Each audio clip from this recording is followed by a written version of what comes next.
Jai Hind and welcome to Dev Talks. This is Aadi. Chinese influence. That's the part that we need to be worried about with regards to China being an adversary of India. A lot of us keep talking about the military, we talk about the border issues, we talk about a whole lot of other things apart from what is actually creeped in within the system in India. Today I have someone special with me, Mr. NC Bipindra, who's written a very interesting paper about Chinese influence operations within India, and it was an eye opener to begin with. So thank you so much for joining me. I won't want to give out any more of the paper so that we can let the audience hear you and your thoughts about Chinese influence. Hi Adi, thank you for having me in this event of yours, Dev Talks. I have known your channel. I know that it's quite popular among the young viewers, and I'm pretty happy to be with you today, and also to connect with you and your audience through this, and to talk about this paper, which is a very key document that nobody had touched about for a very long time, and I thought it was the right moment to bring it out and expose a lot of people who are I describe them as fifth columnists within India, working for Chinese and creating a atmosphere which is favorable to the Chinese in India. Uh, Whereas a lot of political leaders, former defense ministers, including the present defense minister, have described China as the enemy number one that India needs to be wary about, which is obvious. So, what happened in Ladakh and also in the recent times in Yangtze in Arunachal Pradesh clearly indicates that China is the number one enemy that India needs to be wary about, both in terms of military and also otherwise. So I just want to differentiate, as you rightly put it, want to differentiate between the border and the military issues and the other aspects of diplomacy that we engage with the Chinese in. So that is a differentiation there. Yeah, people You talk know, more some about the military, but less about the other aspects. So I try to cover that other gap aspect. that existed. Yeah, the gaps So that existed. So yes, sir. So the funny part about this whole thing is, and I personally believe this to be true, that the Chinese keep doing what they do on the borders with the military and stuff like that to kind of keep the attention and the discussion away from the real influence that actually happens in China. I mean, I've personally covered it myself as well as with many military veterans who've come out and said that the Chinese military isn't that strong. What we need to be worried about is the three warfare practice that actually happens, which is, part of their military doctrine. I'd request you to just before I start shooting questions towards you, sir, why don't you give us an introduction on to for us to just get a base level understanding as to what Chinese influence in India is, when did it start, and may I go so far as to say when did we realize this? yeah, it's a very very broad question and also a very important one, I believe, in this discussion that we are having. The Chinese, as you rightly pointed out, it's not just the military power. Sun Tzu doctrine is that you win a war without fighting it. So that is a very key doctrine that the Chinese adopt in their warfare strategy. What I have talked about is actually which a reflection of that particular doctrine that the Chinese adopt. So, as you rightly pointed out, yes, militarily, 2023, 2020, 2022 is not the same as 1962. Everybody knows about it. There is an historical background to why the 1962 debacle really happened. We know about how the military might was diminished under the regime that existed at this point in time. And I don't want to sound very political about it, but the facts are facts. History is Facts are facts. history. We need to stick to that. So the regime that existed at that point under Jawaharlal Nehru and Krishna Menon as the defense minister diminished the military power, because of which we suffered the debacle. But it is not the same today. So the military aspect, we know about it. A lot of military experts have come and talked about on Diff Talks. Since you asked exclusively about these influence operations, I would like to make it very clear that a lot of people do ask me this question. Every nation which indulges in diplomacy do try to create an atmosphere that is favorable to them in the host nation where they have an embassy or a consulate or whatever. What is different about the Chinese? The difference is that the Chinese adopt it as a warfare strategy. That is where the problem lies. Whereas all other nations use it to create a favorable atmosphere for themselves within the host country, so that, but they don't use it for a sinister purposes. So this is precisely where the difference lies. Here there is a sinister purpose involved. The influence operation that the Chinese indulge in is usually to help them to create a fifth column within India, who diminish the confidence of the Indian nation, the Indian government, and also to diminish the stature of the Indian military, so that they win over India without having to fight a war at all. That is the purpose of this influence operation. So, in fact, you would like to know how this started, how my study started. I have two different streams of background. Let me make it clear how this started. I was a journalist for more than 2.5 decades, and I also a law practitioner. So I also practice law. So I have this dual identity as a journalist and as an advocate. I mean, if Hindi is allowed, मैं मजाक में बोलता हूँ, मैं बहुत नीम की गुठली हूँ और करेला हूँ. So so so I indulge in both these professions. Actually, I continue to write columns and all. So that is my background. But how this study started? So I was observing when this 2020 Ladakh conflict broke out between the PLA and the Indian Army in the eastern Ladakh region. I was reading a whole lot of opinion articles written by former military experts, some former diplomats, and there were PhD doctorates, scholars of different think tanks, and academicians who were again doctors, professors of different universities and educational institutions. They were all writing articles as though India will lose the war in 5 days. So whereas I mean the fight that has been put up by the Indian armed forces has been quite valiant, and we need to appreciate that. What happened in the Galwan Valley on June 15th is a reflection of that. Though the Chinese have never come out with the numbers of their casualties, it is now obvious that the casualties were much higher than what India had suffered. We admitted to the casualties immediately, whereas the Chinese are doing it in a piecemeal manner. It's up to them how they want to humiliate the sacrifices of their soldiers. But as far as India is concerned, we honor them immediately. So that is the clear difference that exists. But whereas the articles and the opinions were both on social media and the articles that were appearing in the media and some comments that were being made in television debates. I was part of a lot of television debates at that point in time. So I realized that people are trying to diss the Indian armed forces and try to highlight as though the Chinese PLA is some superhuman force. So I mean, if it bleeds when an Indian soldier is hurt, it is going to bleed when a Chinese soldier is hurt. So it is very clear about it. If they have missiles, we have missiles. If they have infantry, we have infantry. If they have tanks, we have tanks. So the terrain is it's a matter of debate. How advantageous it is for anybody. So the outcome of this battle itself can be debated. Whereas they were concluding that it's going to be end in 5 days. So India is going to lose the territory. India is going to lose this battle. Let us remember what happened in 1962. I mean, raking up that ghost of 1962. I mean, it's long past the expiry date of using the 1962 debacle to down the morale of the Indians completely.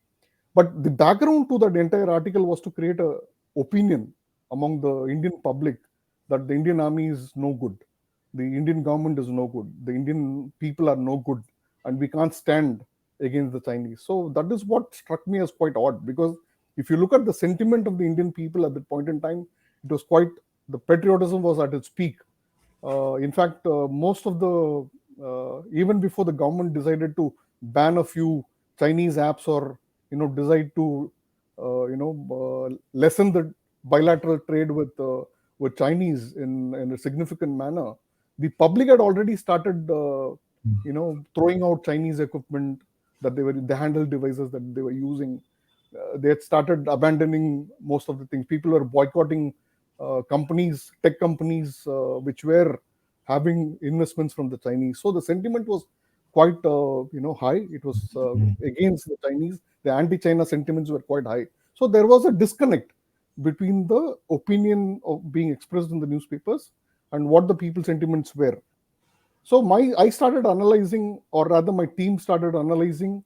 I have a team of advocates who are interested in the activities of Law and Society Alliance. They contribute greatly. So we started analyzing each of these, articles, and try to find out the truth about what is their background, who's writing it, what is his academic qualification, which institution did he study from, where did he do his doctorate, and what is the subject he did. I mean, it's easy. Most of it is publicly available.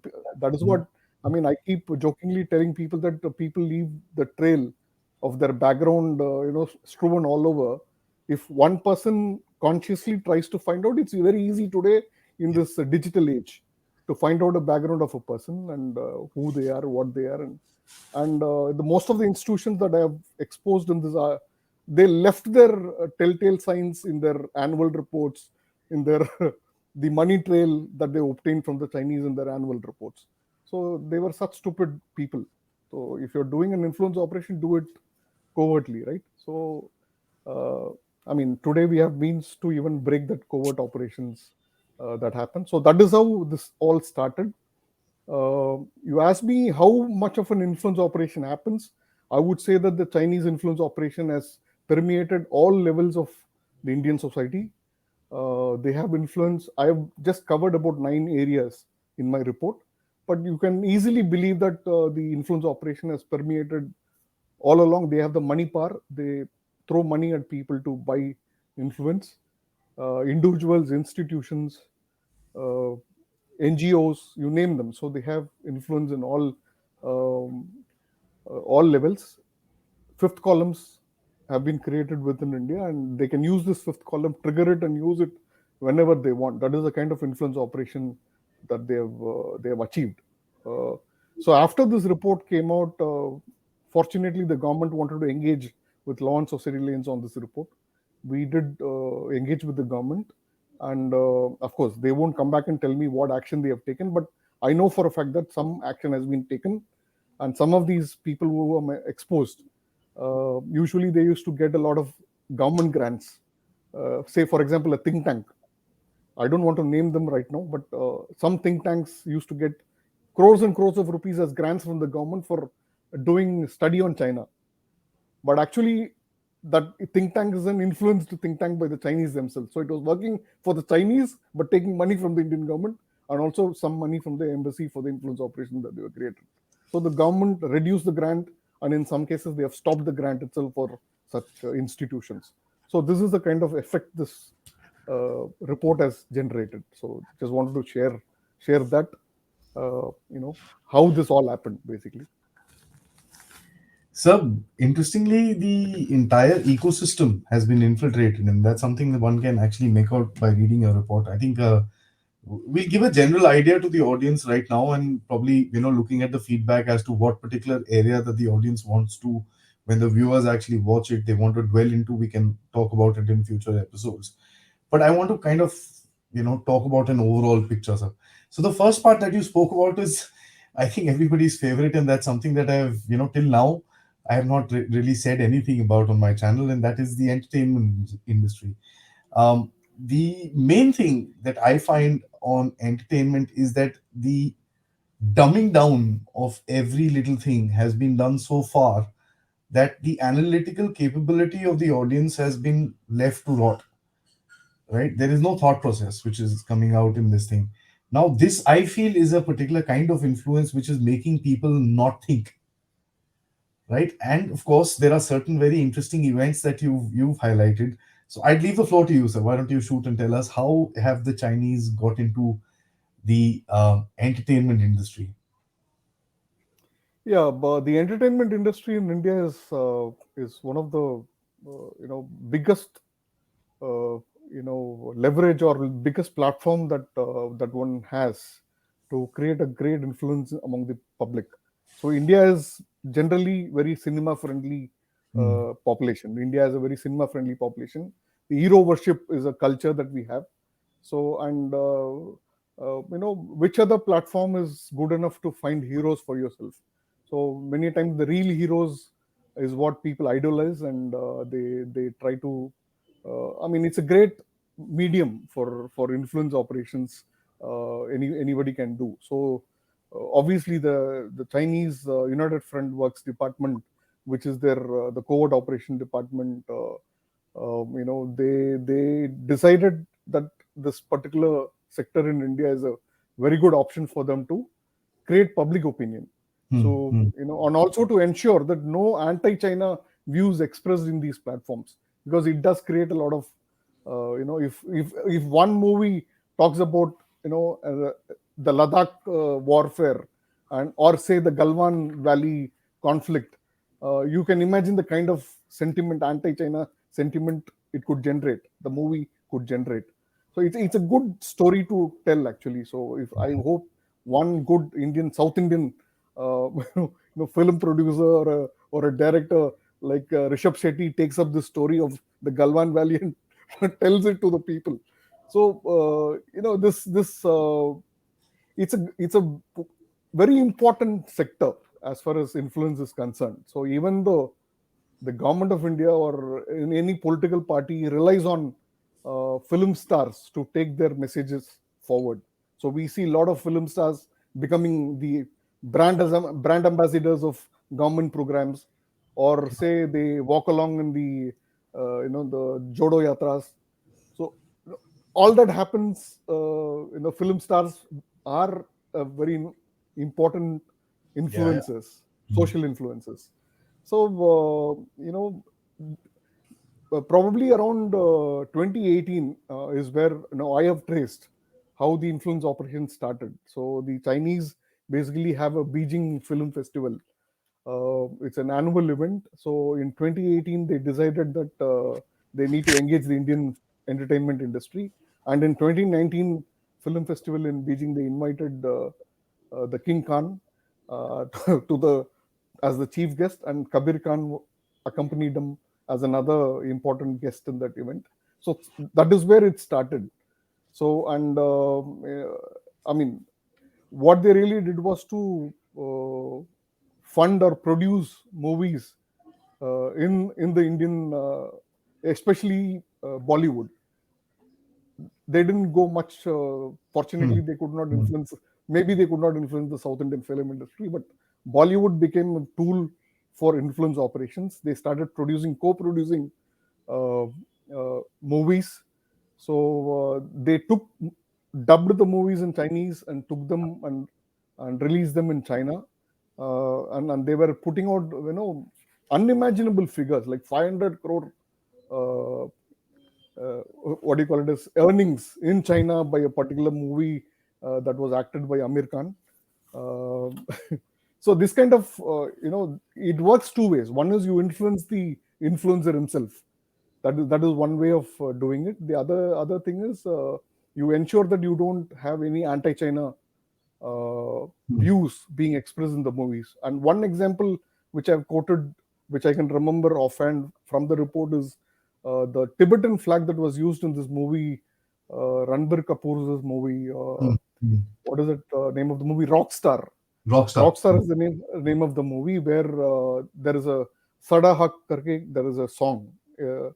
Where different what do you call it, movements, social movements, secessionist movements are being shown, and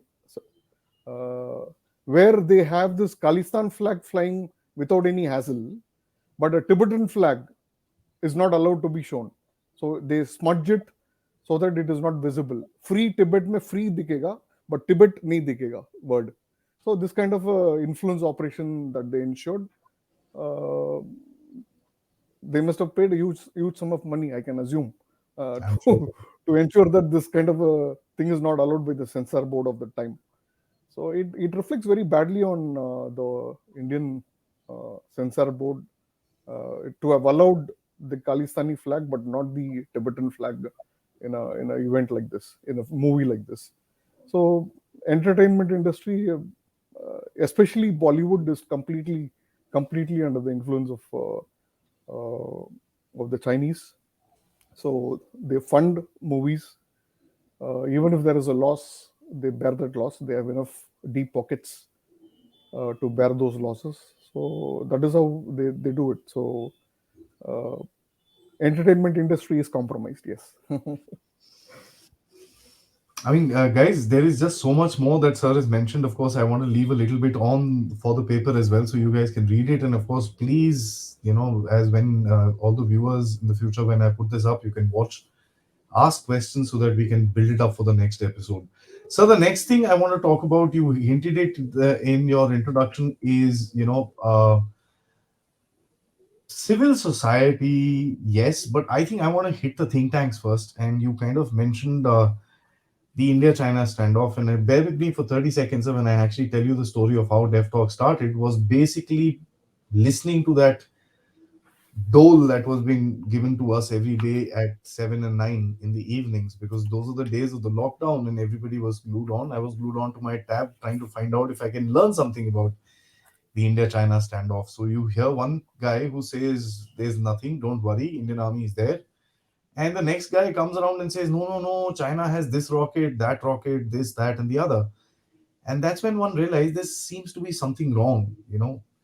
And that's when this channel started up. So why don't you tell us about, there is one major think tank, one major organization that you talk about, which actually infiltrated a lot of these think tanks. The India-China Cooperation Center or something like that you mentioned in your book. Tell us about it and tell us how it has actually taken this whole thing forward, sir. Yeah, I mean, when we talk of this chapter on think tanks and social organizations, I cover Hmm. both, together. So I believe the think tanks' role and the social organizations' role is especially the same. It's basically to influence the people who come in contact with those Thought institutions, processes. or Hmm. to push papers, to particularly to subscribe to a particular view. So that is how they do it. So since you asked about think tanks, there are a lot of people keep talking about India lacking the expertise on China. So it's a fact. We don't learn Mandarin as much as Mhm. the Chinese diplomats learn Hindi. Yeah. So there is definitely a dearth of experts on China. There is no doubt about it, and there is definitely a dearth of experts in Mandarin in the country. So when there are institutions which say that we are going to study China much closely, then probably the government also wants to engage with them much more. So uh, there are a handful of institutions in India which study China, specific to China, and now the government has started one under the Ministry of External Affairs, which is called as the Center for Contemporary China Studies. Yeah. It's an entirely a government-funded effort. So leave that apart. So obviously can't be influenced by the Chinese. Whereas there are other institutions which talk specifically about China studies.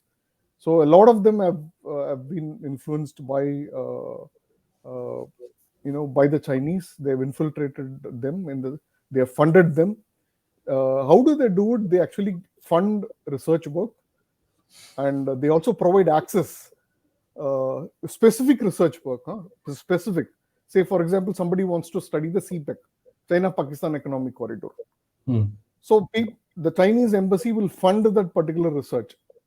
It will provide access to both the embassy and to China and Pakistan to the CPEC project, to that researcher. And you won't get a free hand if the researcher visits, say, the CPEC areas. He won't get a free hand to do his own research. He will be handled and Hmm. taken through a conducted tour.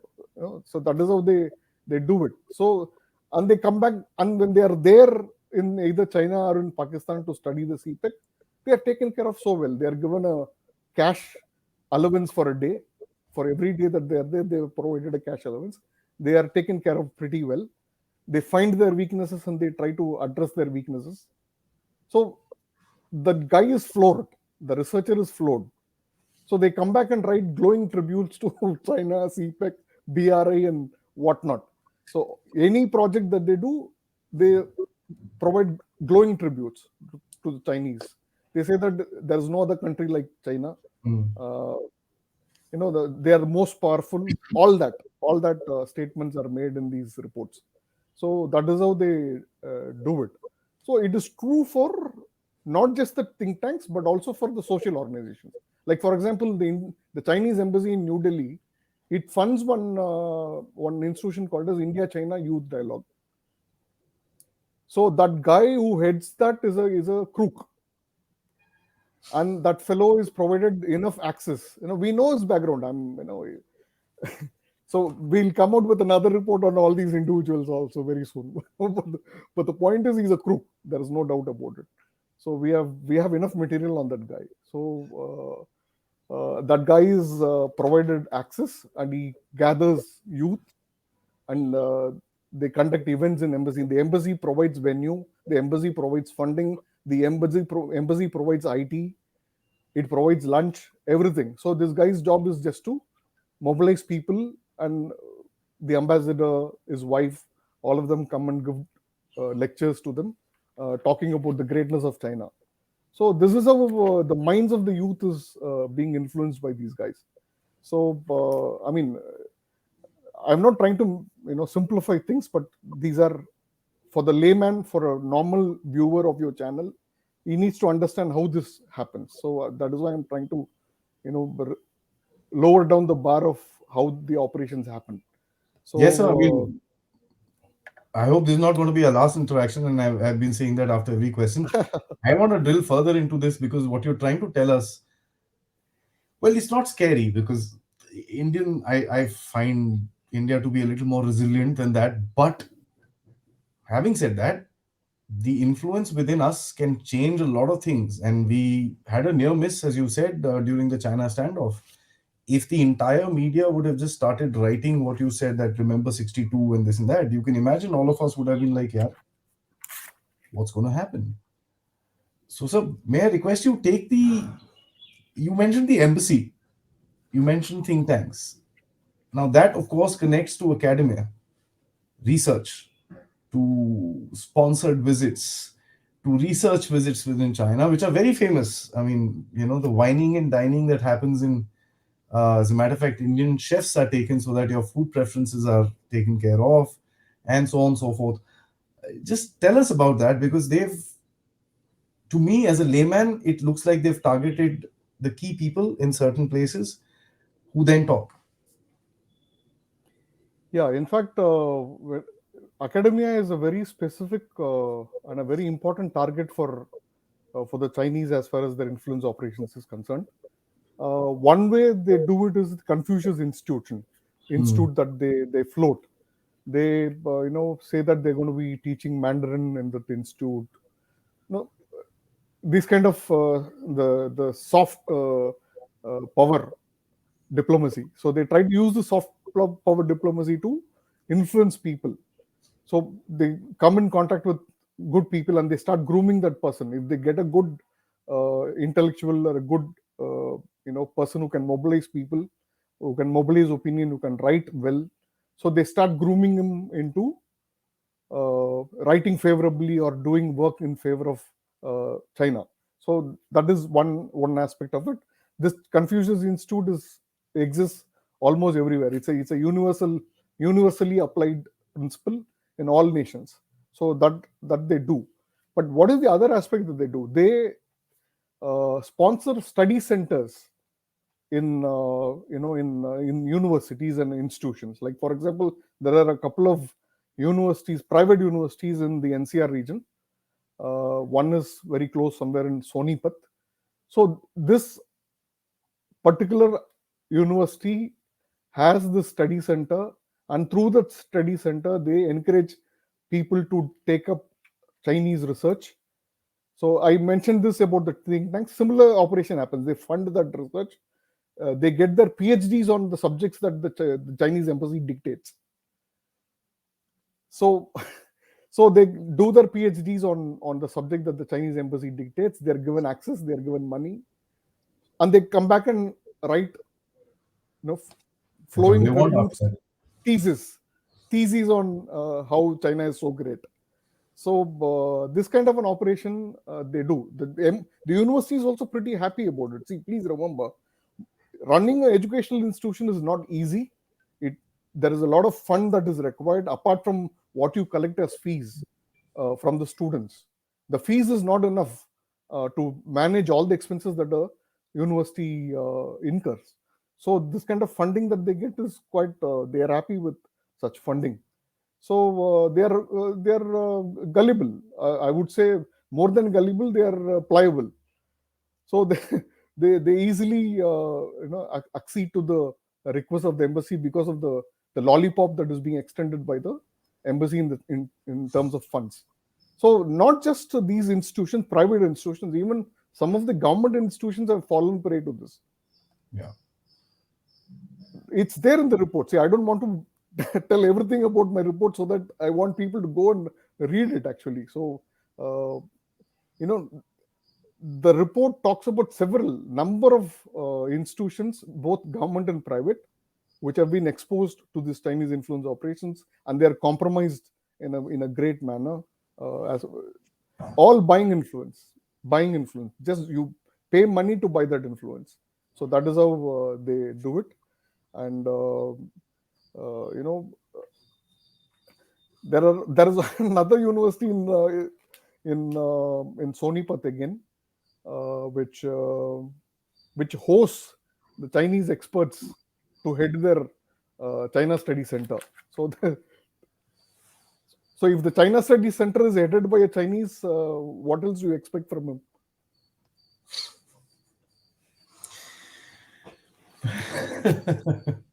That guy's probably a political commissar sent across.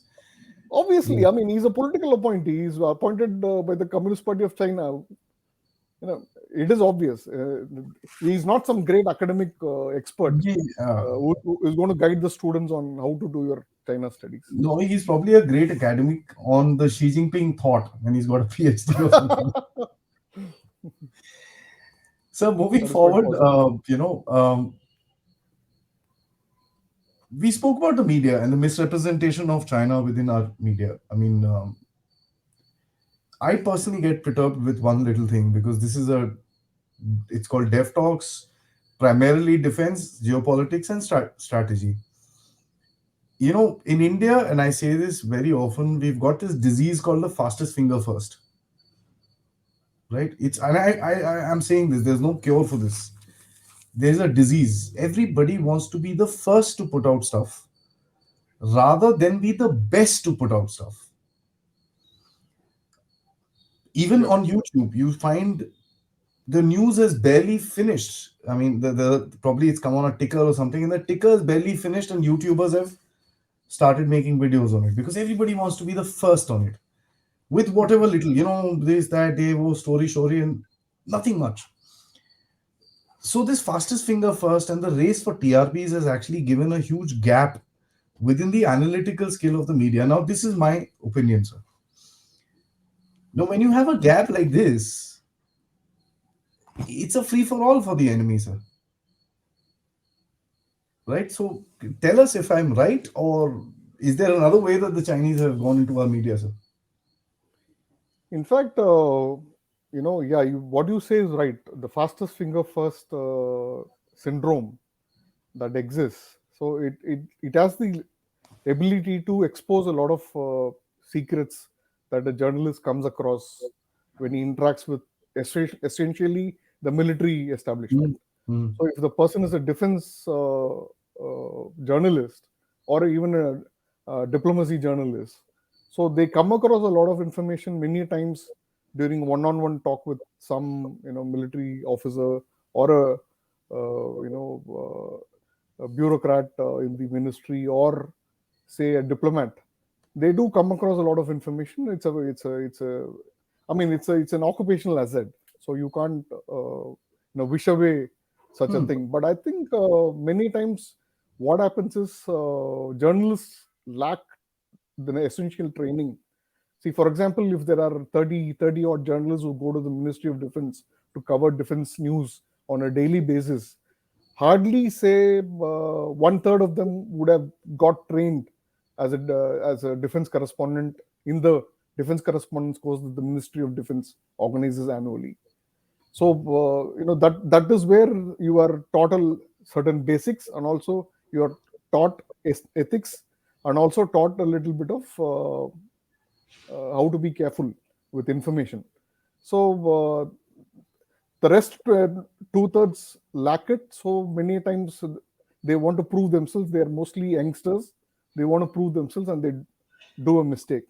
And obviously, the enemies are watching what is happening in the news media. India being a democracy, there is no control over the information flow. We are not like China, an autocratic country like China, where one party rules and whatever the party says becomes the law of the land. And they can jail journalists, they can jail YouTubers, they can jail all the social media influencers if they go against the party line. So India is not that. But of course, a lot of people have managed to take advantage of this freedom that exists in India to compromise the Indian security. Like, for example, you must have heard of this journalist who got arrested, Rajiv Sharma, who worked as a freelancer covering both the defense ministry and the external affairs ministry. So he was a regular in the press conferences of both these ministries, and he had great access to, being a regular and a very senior journalist. He had access to a lot of people and a lot of information, and also a lot of papers that are deemed to be secret. Uh, Confidentiality levels and gradings are there for different papers that the Ministry of Defense has within its confines, Mhm. and most of them they lay their hands on, and they were caught. One of the Rajiv Sharma was caught, and trial is currently going on. He was caught red-handed handing over a document to a Chinese agent. So this kind of threats happen, but that is not the only threat that the media poses. The other threat is about opinion creation. So they are opinion makers. So I mentioned about the articles that are being written and all. There is another disease that has crept into the Indian media. A lot of media organizations in India indulge in it right now, particularly the big newspapers, the the Times, all these papers with their Times as one of their names, and Expresses. So all these newspapers receive ads, advertisements on a frequent basis, almost on a quarterly basis.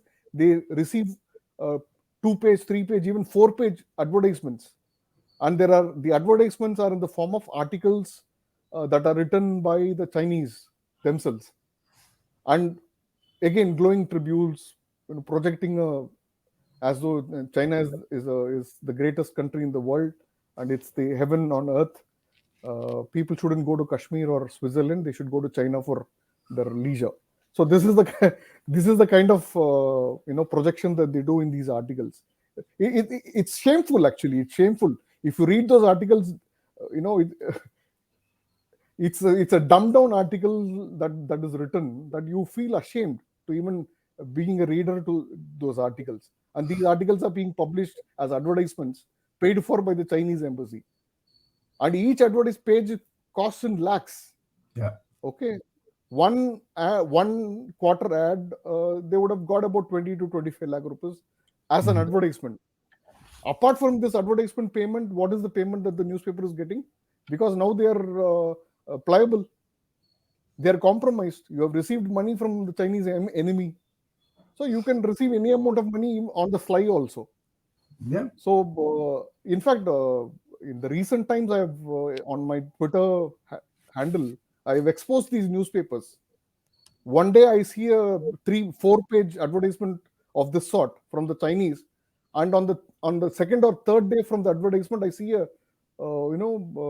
pump up the article on China, written by a correspondent being paid for by the newspaper.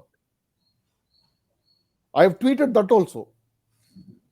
2 days after this advertisement, having received money from the Chinese embassy, this journalist has written this article, and this newspaper has shamelessly published such an article. So this is the kind of influence operation that they do. Most of these newspapers are mentioned in the report, they're all compromised. The government should needs to do something about it. I mean, we may not want to become like China, but in some way we have to, you know, use that stick at some point in time. For the lack So of a better word. we should Understood. ban such kind of advertisements. We should ban such kind of advertisements being received from, other embassies.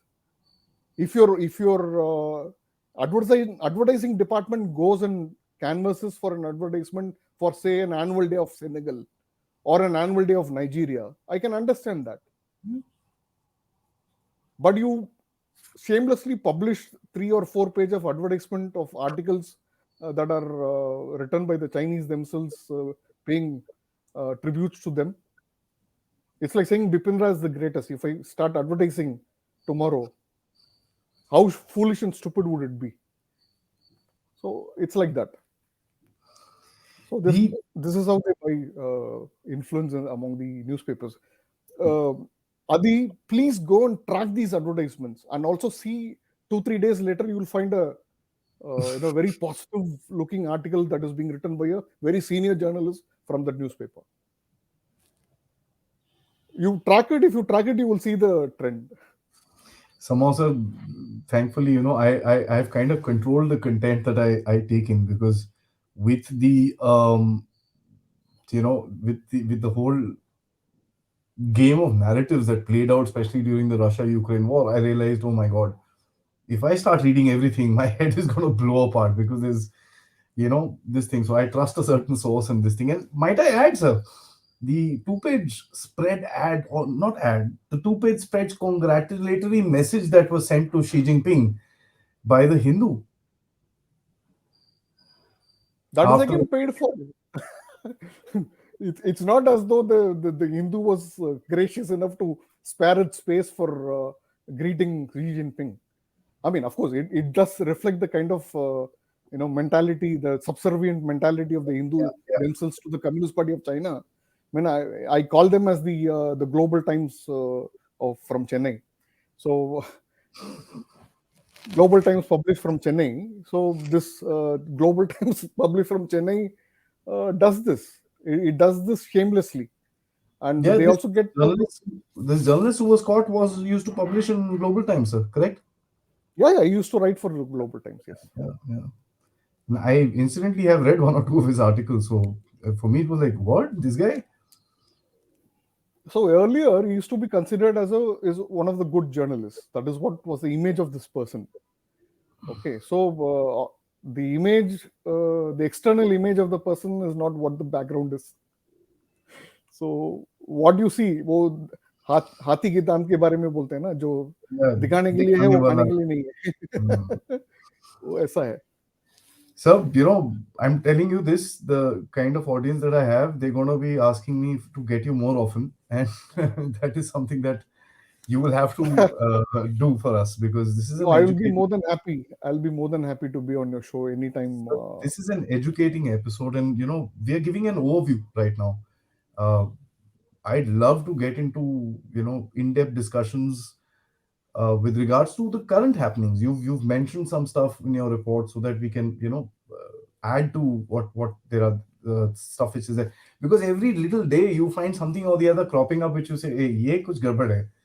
And there is a lot which is happening within India. So the last point that I want to discuss in today's interview, and uh, is social media. You know, and bear with me, sir. When the Galwan standoff happened, we saw the kind of videos that came out. The videos of some avalanche happened in Uttarakhand 10 years before, where some Indian soldiers had got injured and stuff like that. The videos of Pakistani actors brought across with all sorts of fake blood and this and that was spreading around. And these were Pakistani actors. They were, as a matter of fact, one chap admitted because he didn't get the money, so he went out and said, "यार मेरे को काम तो करा दिया, पैसे नहीं दिए." Yeah. So this all happened within us, and again, the fastest finger first disease, sir.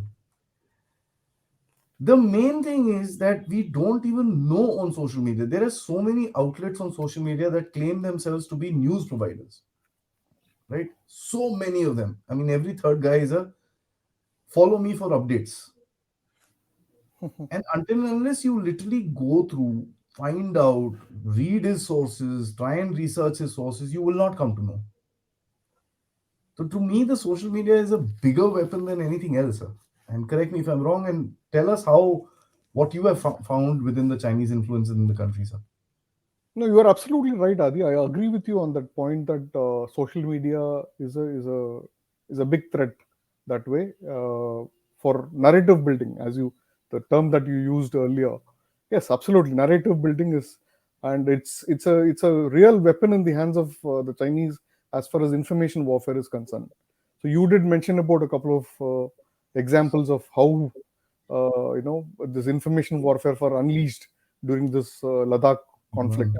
So I'm sure you would remember there was some TikTok video or some video where they show some huge speaker sort of a machine that is there in the Chinese have brought to the Ladakh region, and they use it to put out a sound which kind of harms the Indian soldiers. I don't know if you watch that video. Such a funny video. I mean, this is one information warfare. The person who's, I mean, TikTok and all were banned primarily because of this kind of Yeah, information warfare that was being unleashed by the Chinese. A gullible common man on the road who's not that educated, a rickshaw puller. Even a rickshaw puller today has a smartphone in his hands, and he's also addicted to all these social media, platforms absolutely. and Yeah, the digital platforms that put out information basically. So there are news apps, there are video channels that are app based. All these are quite good influence operation tools at the hands of the Chinese. So they do it. So they also use a lot of Indian social media influencers for their influence operations, and several journalists are part of this. They are paid workers of the Chinese embassy in Delhi. So they are there. But just to give your audience a background, the Communist Party of China runs a huge department that only focuses on social media and information warfare on social media, hmm. creating an influence. It's called as the 50 Cent Army. A lot of some this kind of a name has been given to them by some strategic expert in information warfare. So the 50 Cent Army is a I huge, downgraded them huge. to 20 cent. So Yeah, so that is 2 cent army, if you want to call them as that. yes, yes. So Sorry. yeah, probably the Indian social media influencers are the 2 cent army. Probably the Chinese would be paying much better to their own citizens. Sadly, yes. So that is the fact. So for this 2 cents that is thrown by the Chinese embassy at them, so there are a lot of couple of use the term couple, but it's more than couple. Couple in quotes. You can go and read the news so to know who the couple are, who the couple is basically. Uh, so these they claim to be big defense experts. They claim to be big strategic affairs and national security experts, and they write articles and books that says that India will lose a war in 5 days. So this is the. I mean, I mentioned it earlier. Also, somebody had written an article like that. It is one of the social media influencers. You should that report has the name of that person. You should go and check it. So these people, they claim to be big defense experts, and they don't even have. I mean, see, information and data can be used by anybody to build a narrative. Hmm. Okay, how you build a narrative? I mean, I was addressing a student gathering in the Delhi University recently on the same influence information warfare, on the subject of information warfare, and one of the students asked me, see, we are bombarded with information at this point in time. How do I believe which information is correct? So I told the answer the student saying that any information that is favorable to India, that is truth. Believe that. Anything that is against India, don't believe that. I think that is the principle that we need to adopt. Thumb rule, yes, Uh, absolutely. Thumb rule. Indeed. Yeah, Anything that is favorable to India is truth. Anything that is unfavorable to India or favors a Indian enemy state, then it is untruth. It is information warfare. Just this thumb rule principle, if you follow, you there will be no information warfare that can happen on you. So it is easy to identify. First, keep reading the tweets or the posts or the news articles. Read the person who has written it. This is the second point. And three, see the platform in which it is published. That will give you an indication of whether that article is an influence operation or not. If you read that particular author's articles, say two or three articles continuously, you will know where the person stands and where his allegiance lies. It is easy to identify the people. That is how we brought out this report also. We tracked them. We went and got documents after documents. We analyzed more than 1,000 documents. I have only listed about 250 of them. We analyzed more than 1,000 documents. I'm telling you, since this report has been published, not one of them has got the temerity to sue me for this. I'm an advocate. I practice in the Supreme Court of India. Let them remember that. Since I published it, nobody has had the temerity to sue me because all of them are based on documents. All of them are based on evidence. that's the thing, And Nasser. That's why I will provide more evidence against them if they sue me today. That's all.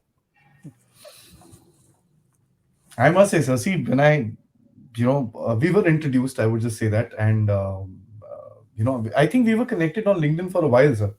So, and when I read this report of yours, I was like, what the hell, uh, I wanted to do a general interaction with you and about Chinese influence, but then I started researching, and I found this, and I said, oh my god, took 2 days to read it, and just like what is this? And the names that you mentioned, of course, and the sad part about this, and let me just say that very clearly.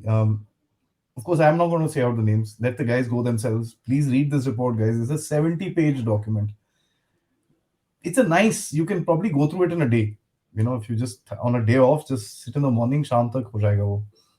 And then you can underline and do your research, and that's what I'm doing right now. So, uh, trying to dig a little deeper for my own understanding. That's something because I do this as a passion, a hobby. I wanted to understand. Now there are these people. A lot of people fight with them online, call them names that you're a traitor, you're this, you're an agent, you're a Chinese agent, you're a Paki agent, and this and that. The basic instincts of a lot of people abusing those people are absolutely correct. So, as Sir said, and with your permission, sir, I'd like to add to this. You said anything that is against India, don't believe it. Anything that is pro India, do believe it. I'd also add to that is what does your instinct tell you? What does your belief tell you? If you're talking about the armed forces, what does your belief tell you? And I don't think you will find a patriotic Indian on the road anywhere that will say, yeah, these guys are going to let us down. It will not happen. So that is the thing, that is the whole ecosystem that is built up. So anytime you find these few characters talking about it, don't fight with them. Let them do what they have to, but identify them. At least we know who are the guys. And as Sir said, it's very important to kind of understand first. So you wanted to say something? Yeah, I was saying that today people on the social media, the common people who use the social media are very smart. So they roast the guy who talks anti-India. Roasted. They are all roasted. Yeah, दो डालते हैं दो डाला बोलते हैं ना ऐसे दो उनको completely they wash they take care of them. So I have no I have only have hope as far as the Indian population is concerned. They will not let any of these traitors stand a chance. So I'm very confident of that. Just to mention, and they're very smart, so they will easily identify who is what. indeed, So indeed, and we need to kind of build our own narrative, and that's something, sir, in the future we will talk about. I don't find an Indian narrative. I don't find people using a VPN going into And I'm gonna first time say this. I use a VPN. I go into Weibo and I type all sorts of rubbish there and come back. I do it, So if you want to do stuff to me, I will do stuff to you as well. So, as a matter of fact, funnily speaking, the Yangtze fight, alleged Yangtze fight video that was there, it was not from Yangtze, but that was floating Mm. around on Weibo as well. Yeah. So that tells you that there is someone in there as well who's doing quite a bit of stuff. But sir, let me just say this: this has been a fantastic episode. I think people are going to find this as an eye opener, and I am positive with the kind of audience that I have, the guys are going to be running for more. Uh, and I will be disturbing you more and more. So thank you so much. We'll schedule the next talk within the next 7 days so that we can kind of keep this thing in a flow and take it forward after that, sir. We will do that. I just want to mention people who are interested in the reading the report, please go to the Law and Society Alliance website. It's available there for download. You can easily download it. Uh, you should be smart enough to figure out how to download it. That's all. I have it. I mean, yeah, okay. That's a good challenge to people. That's a good challenge to people. Yeah, Sir, thank you so much. it is there. It's there in the open.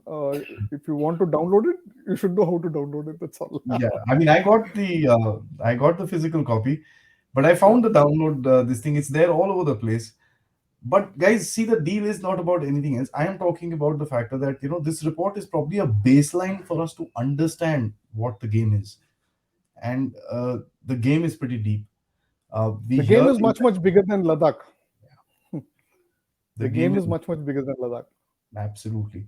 We always, and again, I'm going to say this, which sir also agreed to, that there is a narrative which is built up for us to be focused on towards the military, focused on towards these incidents that happen on our border, because keeping the public completely away from the real influence operations which happens, which damages us even further, is to put them there. So this is how the Chinese work, and the last thing I would say is we are at war. This is the Chinese war. This is how they fight. We need to fight back. Sir, once again, thank you so much, and we shall look forward for another fiery episode with you, and learning from you, and actually taking this particular discussion forward. Till next time, sir. Jai Hind. Thank you. It's a pleasure being here.